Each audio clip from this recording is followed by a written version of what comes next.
आज हम लोग स्टार्ट करते हैं करंट अफेयर्स में वक्फ संशोधन अधिनियम 2025 को, जिसमें आप देख रहे हैं बहुत सारे बिंदुओं को बनाया गया है।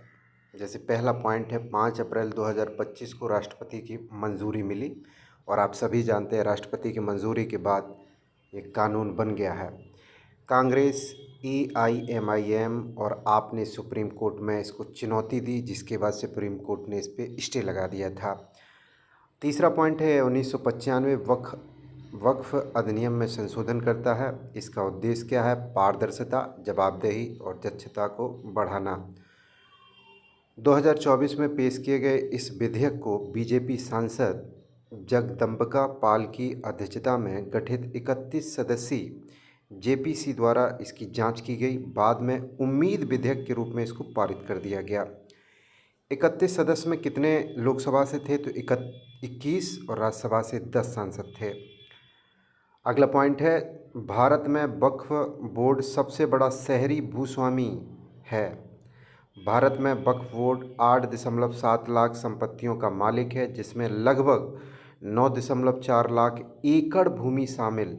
इसकी अनुमानित कीमत आप देखिए 1.2 लाख करोड़ है, इसीलिए इतना बवाल हुआ। राज्यसभा में 128 मत इसके पक्ष में पड़े और 95 विरुद्ध में। लोकसभा में 288 पक्ष में, 232 मत इस विधेयक के विरोध में पड़े थे।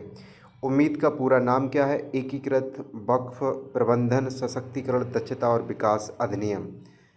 10वां पॉइंट आगे देखते हैं।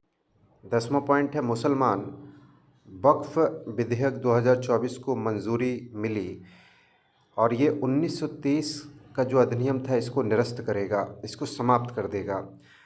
वक्फ का इतिहास देखते हैं। इसका इतिहास दिल्ली सल्तनत काल से जुड़ा है, जब सुल्तान मुइजुद्दीन सेमगौर ने मुल्तान की जामा मस्जिद को कई गांव दान में दिए थे। 12वां पॉइंट है मुसलमान वक्फ वैधीकरण अधिनियम 1913 ने भारत में वक्फ को संरक्षण दिया।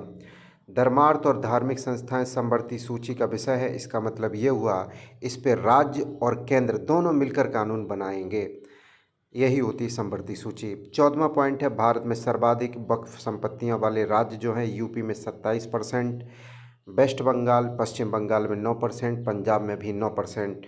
1923 में वक्फ संपत्तियों का पंजीकरण अनिवार्य बना दिया गया। तो 1923 का जो अधिनियम था, 1954 में केंद्रीय वक्फ परिषद और राज्य वक्फ बोर्ड की स्थापना की गई थी। 1995 अधिनियम में निर्वाचित सदस्यों और इस्लामी विद्वानों के साथ विवाद समाधान के लिए न्यायाधिकरण की शुरुआत की गई। 18वां पॉइंट है केंद्रीय वक्फ परिषद के प्रभारी केंद्रीय मंत्री इसके अध्यक्ष होंगे। केंद्रीय और राज्य वक्फ बोर्डों में 2 गैर मुस्लिम होंगे, यही बवाल है, गैर मुस्लिम, इसीलिए विरोध कर रहे हैं लोग। मुस्लिम सदस्यों में 2 महिलाओं का होना भी अनिवार्य है। राज्य सरकारों के एक व्यक्ति को बोर्ड में नामित करने का अधिकार दिया गया है। नए बिल में मुस्लिम कानून के विशेषज्ञों को हटा दिया गया है। जिला न्यायालय के न्यायाधीश को ही अध्यक्ष बनाया गया है।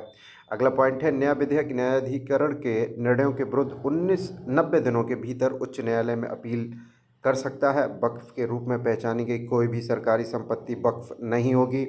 1 लाख रुपए से अधिक आय वाली वक्फ संस्थाओं का राज्य प्रायोजिक लेखा परीक्षकों द्वारा ऑडिट किया जाएगा। केंद्र क्या करेगी? CAG या किसी नामित व्यक्ति से ऑडिट करवा सकती है।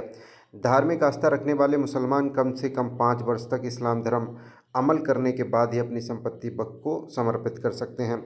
अगला करंट अफेयर्स है वैश्विक नेटवर्क तत्परता सूचकांक में भारत 36वें स्थान पर 170 देशों में रहा था। और अंकटाड के द्वारा ये रिपोर्ट जारी की जाती है। 2022 में ये 48वें स्थान पर रहा था।